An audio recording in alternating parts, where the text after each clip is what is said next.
కోట్లు. అదేవిధంగా రాష్ట్రంలో 30 లక్షల రైతులకు పండుగ కార్మికులున్నారని చెప్పి మనం లెక్క చెప్పుకుంటా ఉన్నాం. అంటే దీన్ని బట్టి మనం ఏమర్థం చేసుకోవాలి?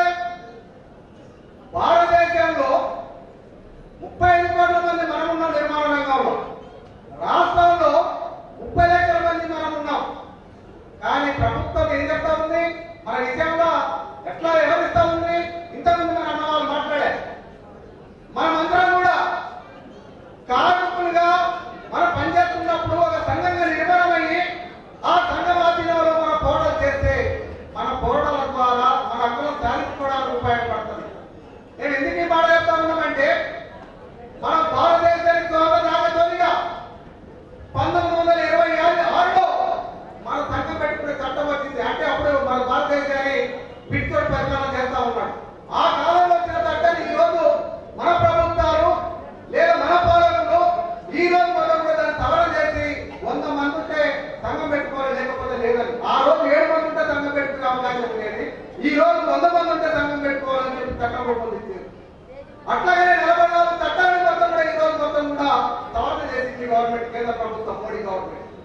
ఈ చట్టం కూడా ఎప్పుడు సవరణ చేసింది అంటే, మనమందరం కూడా పని లేక అనేక ఇబ్బందులు పడుతున్నా 2019 లేదా 20 సందర్భంలో కరోనా వచ్చింది మనకి. అప్పుడు ప్రజలు ఎవరు రోడ్డుపైకి రాకుండా, ఆందోళన లేకుండా ప్రజల్ని అటువైపు మళ్ళా కూడా చూసే పద్ధతుల క్రమంలోనే ఈ 44 చట్టాలను మొత్తం కూడా సవరణ చేసి 4 కోట్లు తెచ్చింది. మన మీద ఉండరాయి ఒక రకంగా మన పైన బండరాయి మోపింది. అంటే దీన్ని బట్టి మనం ఏమర్థం చేసుకోవాలి? ఈ కేంద్ర ప్రభుత్వం కానీ ఈ రాష్ట్ర ప్రభుత్వం కానీ మన వాళ్ళు అనుకున్నప్పుడు ఈ రోజు ఈ రంగంలో ఇంతమంది పనిచేస్తా ఉన్నప్పుడు గతంలో ఉన్న చట్టాలను సవరించి ఈ రోజు అనుగుణంగా అంటే అనుగుణంగా ఈ రోజు కార్మిక ప్రయోజనాన్ని కాపాడేటట్టుగా చట్టాలు ఉండాలి. కానీ ఆ రూపంలో ఈ రోజు ఉండే పరిస్థితి కనిపిస్తలేదు. ఉండే చట్టాలు మొత్తం కూడా ఈ రోజు గుంపులో దొరుకుతా ఉంది. కనీస వేతనాలు కావాలి. కనీస వేతనం మంచి రోజు ఎంత బతకాలి? కుటుంబం బతకాలంటే కనీసము భార్య లేదా భర్త, 2 పిల్లలు, నలుగురు బతకాలంటే గవర్నమెంట్ చెప్తున్న విషయాలు కాదు. మన కార్మిక సంఘాల్లో గద్దలు పెట్టి అడుగుతున్నాం అనేక సంవత్సరాలుగా. కనీసం నెలకి 25,000 రూపాయలు ఉండాలా? ఆ విధంగా ఉంటేనే ఈ అవసరాలు తీర్చాలని చెప్పి మనం మాట్లాడుతుంటే ఈ విషయం ప్రభుత్వానికి పట్టడం లేదు. అదేవిధంగా ఈరోజు మన మొత్తం కూడా లేబర్ కార్డు తీసుకున్న వాళ్ళు ఉన్నారు.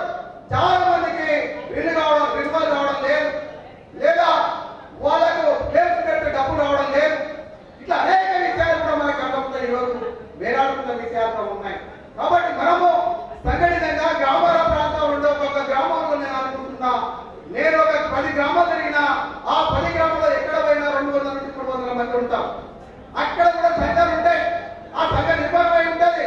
ఏముంటుందంటే చిట్టీలు వేసుకుంటున్నాం. ఆ చిట్టీల ద్వారా మనం పంచుకుంటున్నాం, వెళ్ళిపోతున్నాం తప్ప మనకి రావాల్సిన ప్రయోజనాలు ప్రభుత్వం ద్వారా వచ్చి రావాల్సిన ప్రయోజనాలు ఉన్నవే లేవా అని మాట్లాడే నాయకులు లేకపోవడం వల్ల, లేదా విషయాలు పట్టించుకోకపోవడం వల్ల కనీసం మన సంక్షేమ ఉంటే దాని ద్వారా ఉపయోగపడే కనీసమైన ఆర్థిక విషయాలు కూడా మాట్లాడుకునే పరిస్థితి, ఆ కార్మికులకు ఇప్పలేని పరిస్థితి కూడా ఉంది. కాబట్టి మనము గ్రామాల ప్రాంతాల్లో మొత్తం కూడా సంఘాల నిర్మాణం కావాలా? సంఘాల నిర్మాణం అయ్యి మనకు రావాల్సిన చట్టబద్ధమైన హక్కులు కావచ్చు. లేదా ఈ రోజు ఖచ్చితంగా 60 సంవత్సరాలు పైబడితే మనిషికి ఇట్లా కుటుంబంలో పోషించుకోవడానికి చాలా కష్టం ఉంది. ఇంట్లో ఉన్న పిల్లలు పిండి పెడుతున్నారు, పెడతలేరు. అదే పిల్లల కోసం మనం సాధారణంగా రాజకీయ నాయకుడి రోజువారీగా వచ్చిన పరిస్థితి కూడా పెట్టబడ్డది.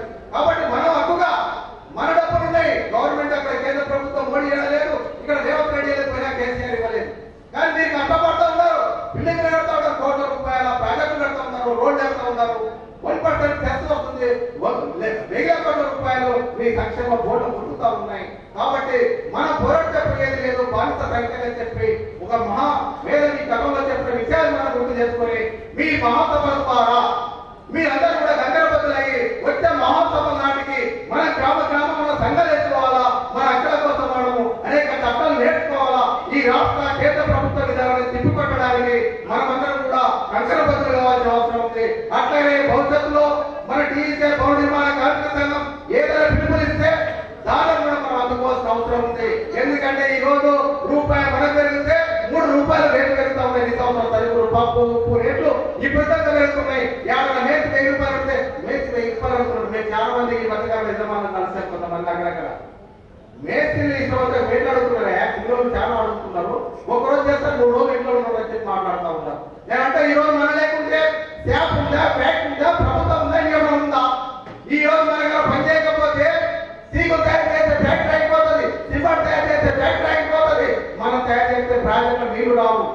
ఈ రోజు ఎక్కడ చూసినా మనం పని లేకపోతే ఎవరు కూడా ఈ రోజు జీవన గడిపే పరిస్థితి కూడా లేదు. కానీ మన మీద చివట్లు ప్రైవేట్లుగా పేద పద్ధతిలో ఈ రోజు అనేక మంది కూడా వ్యాపార వర్గాలు మన మీద దుష్ప్రచారం చేసే పద్ధతులు కూడా